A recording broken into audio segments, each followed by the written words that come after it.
华尔街现场谢锋阿斯彭论坛首秀 ，Semaphore 的史蒂夫·克莱蒙斯 （Steve Clemens） 在阿斯彭安全论坛上采访了新任命的中国驻美大使谢锋，讨论了一系列外交热点话题。谢锋在谈话中说，北京最大的不满之一是美国的虚伪，他一方面促进两个超级大国之间的竞争，另一方面却不让中国做生意，比如禁止华为在美国开展业务，或限制向中国出口芯片元件。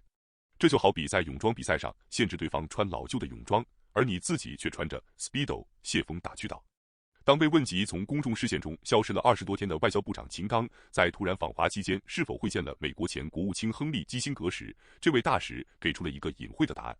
谢锋说：“让我们拭目以待。”当被问及秦刚缺席一事时，他说：“外交部已就此事向媒体做了通报。”谢锋重申，中国希望在华盛顿和北京之间外交争执持续不断的情况下改善美中关系，并表示可以立即开始小规模的改善，例如增加两国之间的客运航班和外交渠道。但他警告说，美国也需要在台湾等不容谈判的问题上让步。谢锋说：“我认为最根本的事情是回到一个中国的原则上来。”他断言，他担心一些台湾领导人的亲分离主义言论对美国外交政策的影响有多大。I'm Steve Clemens of Semaphore. Ambassador, it's great to see you. I'm just start out a little differently here. I'm just interested, so I want to pay respect to anyone near or over 100 years old. Anyone? Anyone? Well, we had oh, you're joking. This is a serious matter because there's some breaking news. Because Henry Kissinger was reported to have gone to China. It's a long trip, and the 100-year-old diplomat Henry Kissinger is in China. Breaking news, would love to hear, how did his trip go? Has he solved things in America? I mean, is there any breaking news that you can share with us about solving any of the problems that China and the United States have? Well, I think it's a good occasion to pay our respect to Dr. Kissinger again. This year, he is 100 years old, and he has not only been I think first of all, he is a patriotic American citizen. He cares for American interests, but I think it's also wise for him to realize that a sound and stable Sino-US relations is in the interest not only of China, but also the United States. So that is why the first American friend I paid my courtesy to is Dr. Kissinger. Oh. I visited his home in Hartford, and afterwards I also hosted a dinner in honor of his centenary birthday. So now he is in Beijing, and he will be meeting with the Chinese leaders. And I think the message from this visit is that a Sino-US relations is so important that we simply cannot let it fail. And that is the responsibility of our two countries to work together to bring this relationship back to the right track. Well, we know he met Wang Yi. We know he met the defense minister, who we have not had a lot of meetings with the defense. Any chance he met Qin Gang, the foreign minister? Well, let's wait and see. Any more? No. Yes, there will be more. I think there will be other Chinese leaders who will be meeting with Dr. Kissinger. Well, we will do this. We are interested in the former foreign minister, well, I shouldn't say former, the current foreign minister, the previous ambassador. He spoke on this stage last year. Ed Luce interviewed him, and just would love to hear how he is. And so I thought maybe he was doing secret diplomacy and Henry Kissinger was over engaged with Qin Gang, but that hasn't come out yet. So if that has happened, I hope you'll give me the scoop. Well, the foreign ministry spokesman have already briefed the media on this. So I thank you for your care. Okay, great. So let me ask you, Ambassador, you're here, and I'm interested in why, given, I mean, the U.S.-China relations, as you know, is in a bit of trouble.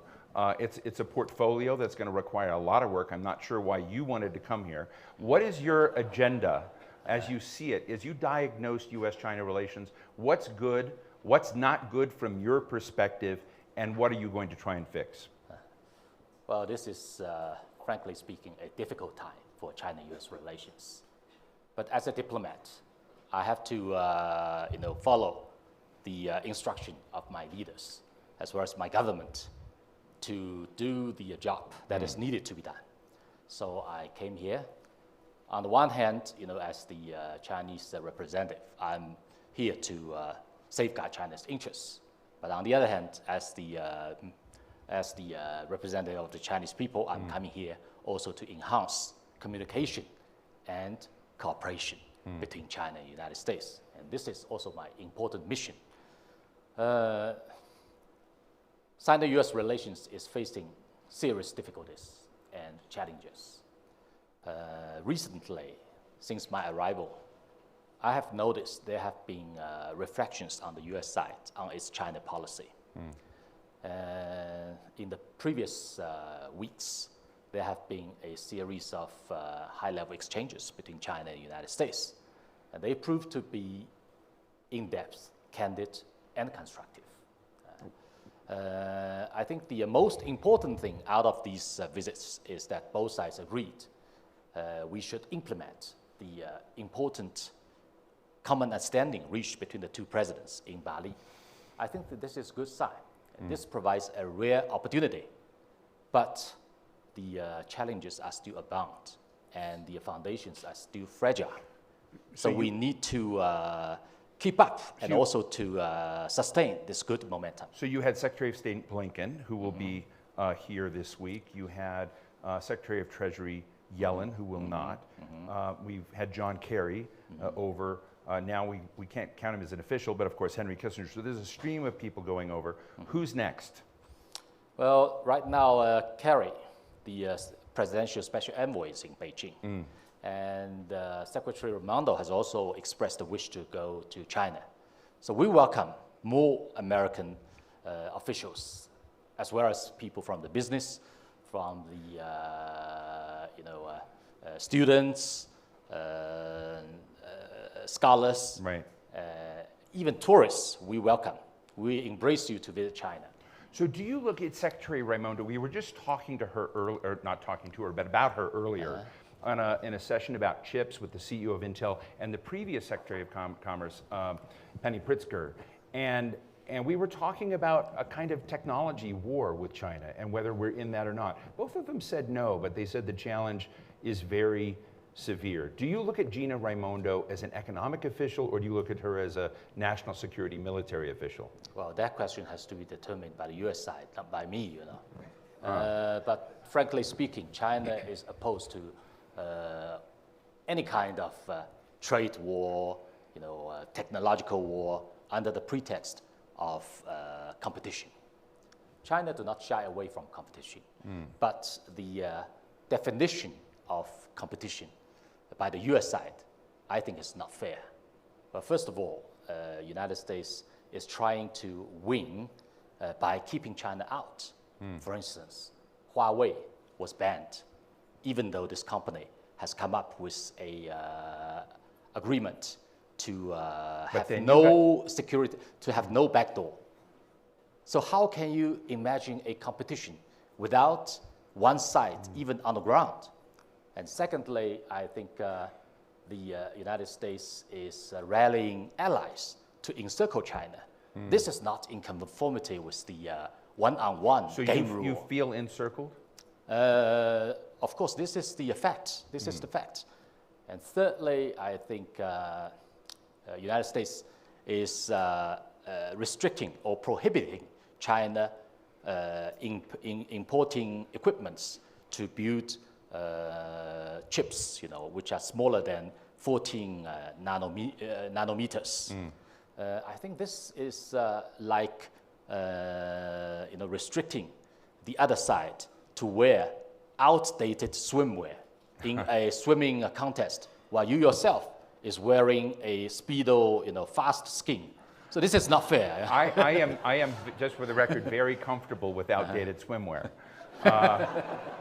In this, but it is interesting metaphor. But I mean, China, however, in response to some of these, you banned Micron Technologies from your national security architecture. You've also restricted export of 2 metals.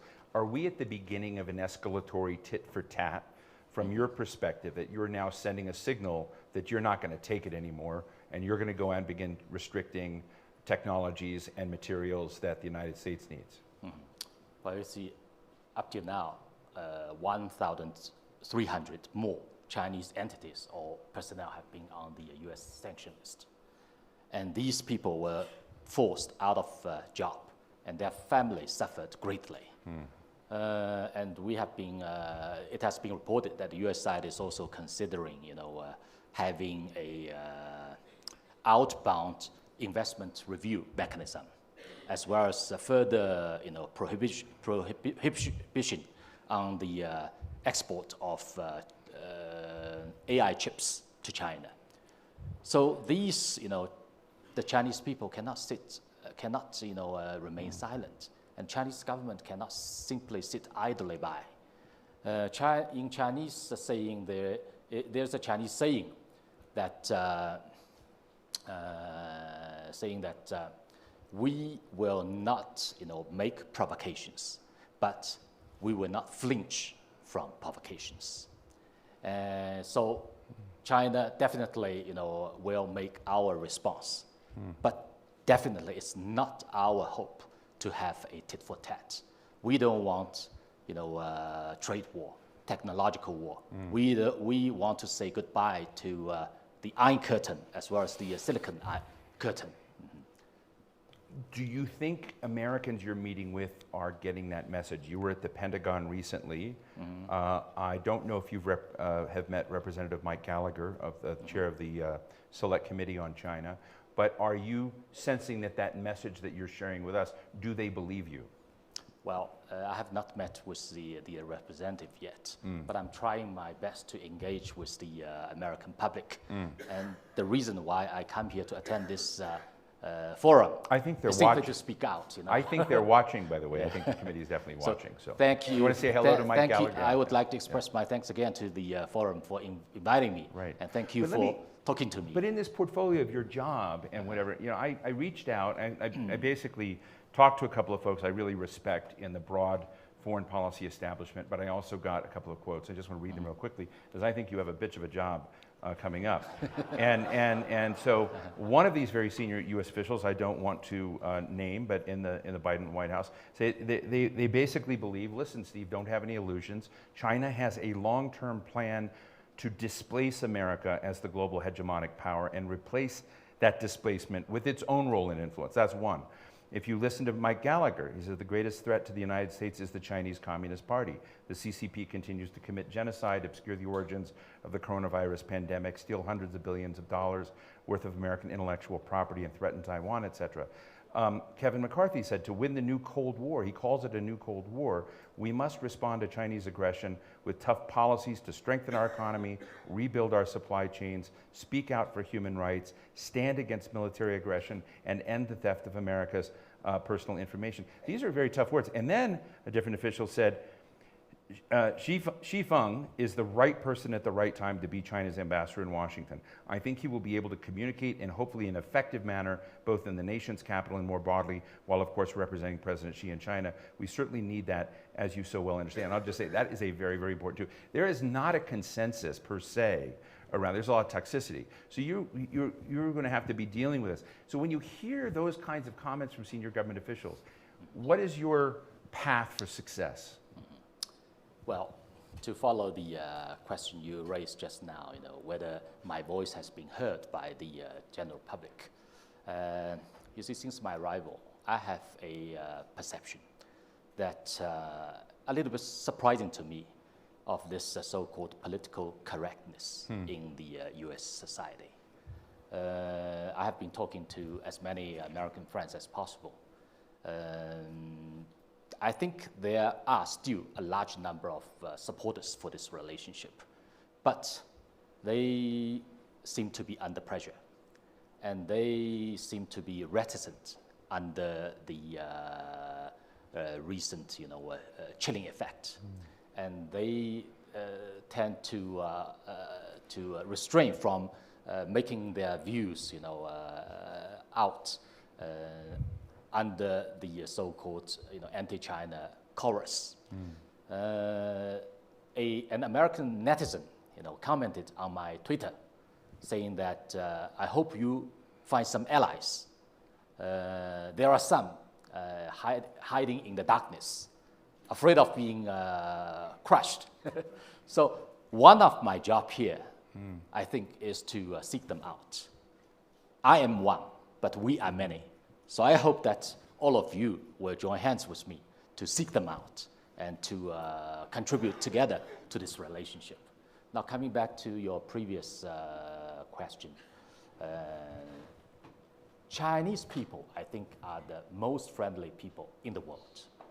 And aggressiveness or assertiveness is not our tradition. And invasion or the pursuit of hegemony definitely is not our DNA.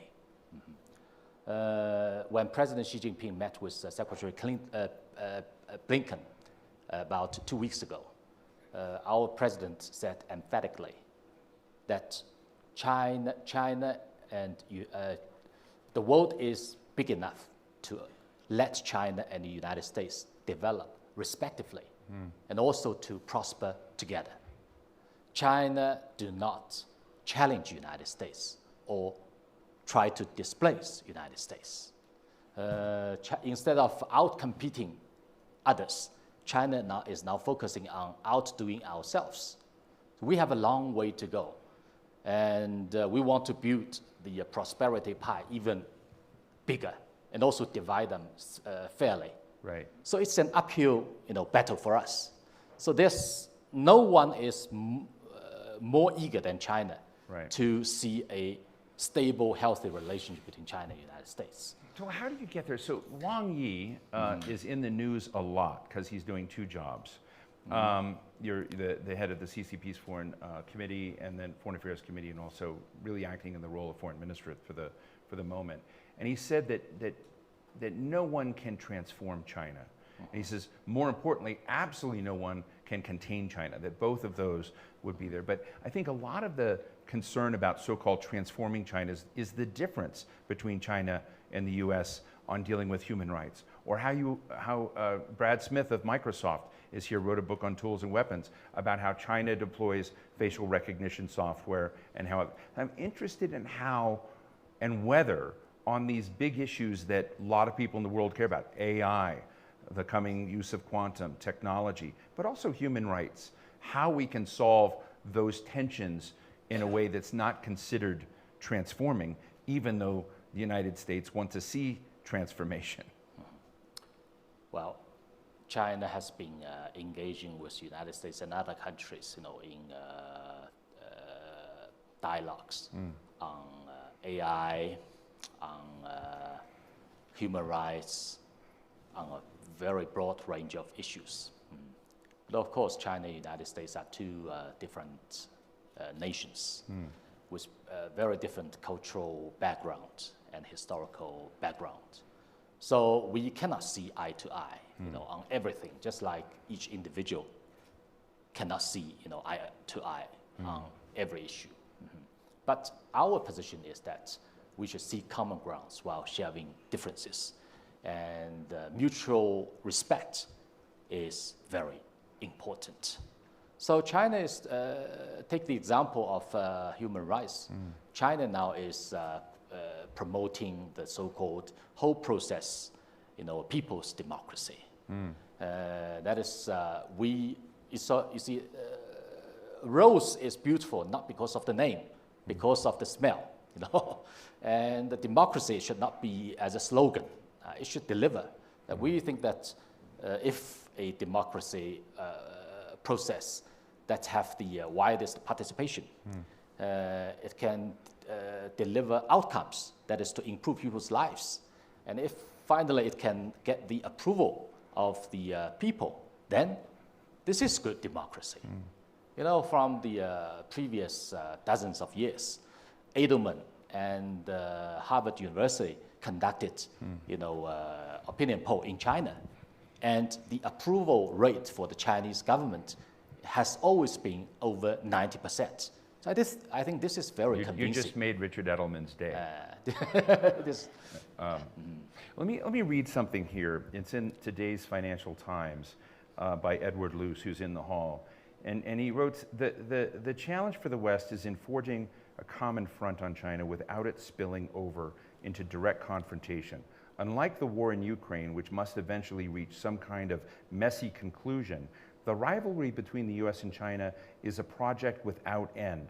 For the purposes of strategic planners, it offers no natural conclusion. This is where history ceases to offer much guidance. Short of Armageddon, there's no scenario in which either the US or China will emerge as the world's sole hegemon. It's a really thoughtful paragraph in Ed's piece, but it made me think about something you and I have talked about before. And Anya Manuel, the director of the Aspen Security Forum, mentioned yesterday, is there any room for a cooperation agenda? Is there any area that you can encircle where the circles come over and you can more robustly grab a cooperation agenda, and what would be in it? Well, for China-US relations looking forward, I think three priorities are essential. One is to shorten the negative list. Shorten the what? Shorten the negative list, to clear the obstacles and manage the differences. For example, the Taiwan question, which is so important, so sensitive, we should, take care of it in accordance with the three joint communiques. When do you think United you're States going should to take the China's entities and the personnel, out of the sanction list? Right. And the President Biden have been saying that United States do not seek Taiwan independence. It does not want to decouple with China. It does not want to stall China's economic development, and it does not seek to change China's system. We hope that the United States do you will believe implement. do you believe the president? They will translate these statements into concrete actions. So this is number one. The second category, I think we also have to expand the positive agenda. I think there are a lot of areas, that we can cooperate, including, the AI, quantum, whatever, But I know now is a difficult time, so why don't we start with some concrete, small steps? For example, to increase passenger flights, to adjust the China travel advisory, to renew the cooperation agreement on science and technology, to restart the MECA program, which will facilitate more congressmen and senators, as well as their staff members, to visit China. Why don't we hold the tourism leadership forum so as to attract tourists from both countries to visit each other? And the last but not least, I think we should do something to facilitate the visa application as well as the border entry for businessmen, for scholars, for students, and for tourists. So these are easy things I think we can do right away. As I remember in the before 2017, China and the United States used to have more than 100, almost 200 dialogue mechanisms, but they have been stalled by the US side since 2018. I think the two sides have waited too long. Why don't we start renewing them?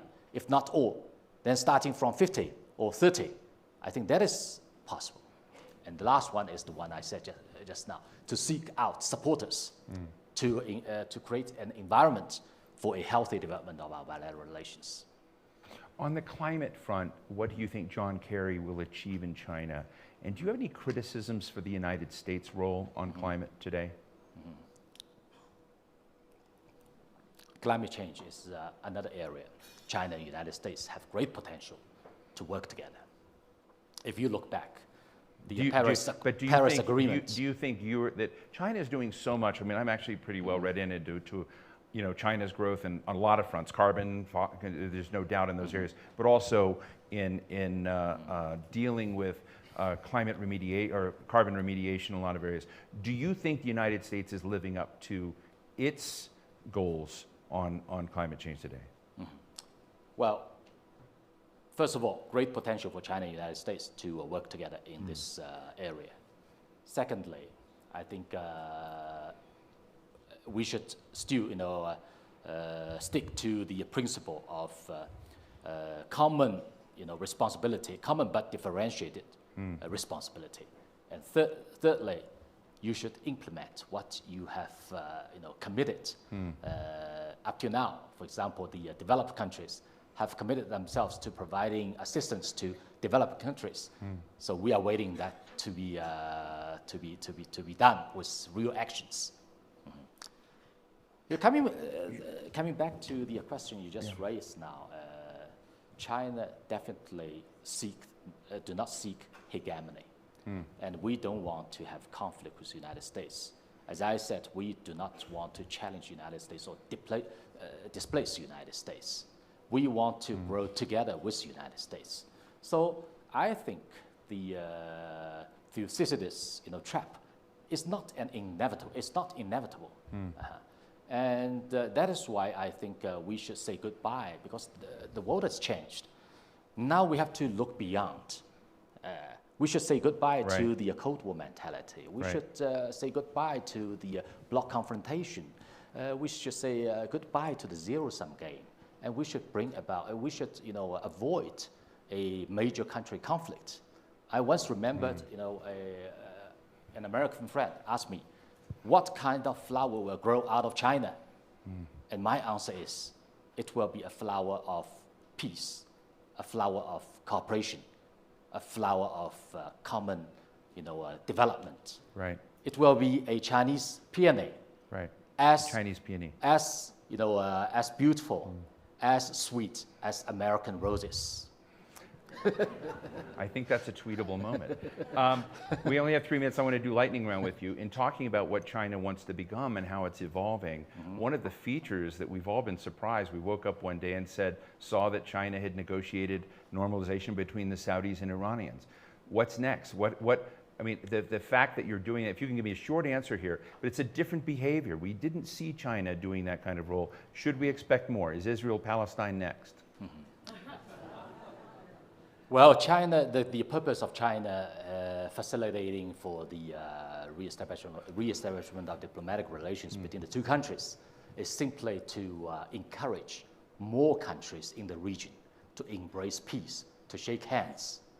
So I'm very glad to see that Palestine is following. We hope that China will not only do this in the Middle East, but also in other areas. We think that as China develop into a economically more vibrant, country, then China should contribute more to world peace and development. You have a relationship without end with Russia. God, I can't believe we have 2.5 minutes. What are the Vladimir Putin's redeeming qualities as you see them?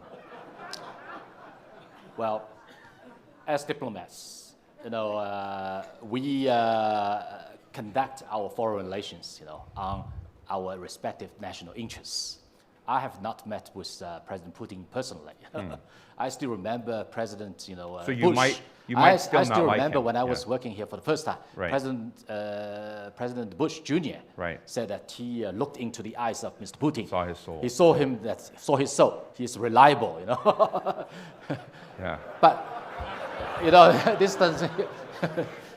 China, Russia have as two big, neighbors. We have more than 4,000 kilometers of border.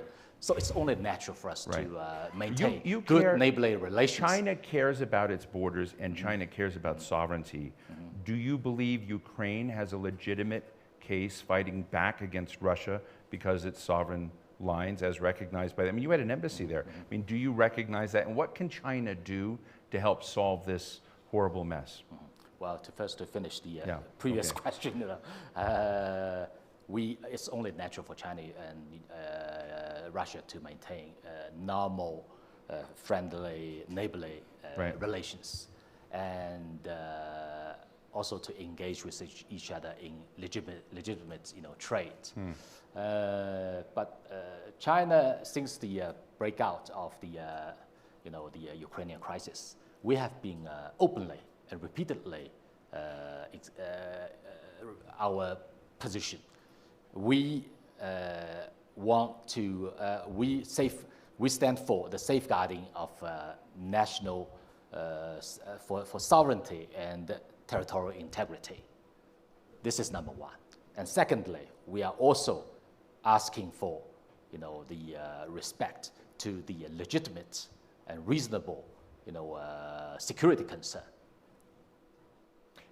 Lastly, I want to come back to Taiwan. I'm interested in what your red lines are. There's now a discussion of another pass-through situation, but we see a quote out there that appeared in the Financial Times today, in fact, about a potential front runner in Taiwan's race saying their job will be done when they're able to go by invitation into the White House. Is that a red line? Is that the same for you as Taiwan declaring independence? Because I asked this, because yesterday there was a very, very good interview with Admiral John Aquilino with my colleague and, journalistic colleague Courtney Kuby about Taiwan, and he said, look, U.S. policy has not changed. The Taiwan Relations Act, the 6 reassurances are there, the 3 communiques, and so there's been no change. But my question to you is, what are the red lines that would make you not believe President Biden and the administration that policy had not changed? Would it be an invitation to the White House? Well, talking about Taiwan, I think the first and foremost thing that we should bear in mind is that Taiwan is China's Taiwan. It's part of China. It's an alienable part of China. So I think no one is more eager or sincere than China to see a peaceful solution, to see the peace and stability along the Taiwan Straits to continue, and also to see a peaceful reunification of China. Now, the 2 imposing threats to them. On the one hand, it's the Taiwan separatists advancing their separatist, agenda, seeking U.S. support. They have deviated from their previous position of one China. They even, have given up the cross-strait consensus, Singapore consensus. And they have also, they even did not admit they are Chinese. Right. So this is a very dangerous, path they are taking. Secondly, is the United States, playing the Taiwan card to contain China. So these together will embolden the separatists to take adventurous, moves. So that is something that we should be guard against. So now I think the most fundamental thing is to return to the one China principle. And the most important thing is that the 3 joint communiques between our 2 countries should be implemented. And thirdly, I think the provocative, adventurous moves by the Taiwan separatists should be contained. And now the priority for us is to stop Lai Ching-te from visiting the United States, which is like a gray rhino charging at us. Thank you. Final. 50 years until last year, we had pandas in the United States. There are no pandas in the United States. Is that going to be your big peony? I will do my utmost to do that. And hopefully, here in Aspang, there will also be, one. Ambassador Zhifeng, I would say this genuinely, that there people knew you were coming here. I have been talked to by people in this room from all over, everyone. Well, first I want to say, first of all, thank you for taking some tough questions. Thank you as well for your candor. And I think there's no one here that wants to see things go badly, but it's going to require both sides to be introspective and thoughtful. I will tell you that the last line of Ed's really excellent article is that it is a zero-sum game. So they have to prove to him that it's somehow wrong, because right now it has that feel. But I want to say thank you so much. Thank you. Let us work together to reverse the zero-sum game and to make it into a win-win game. Thank you.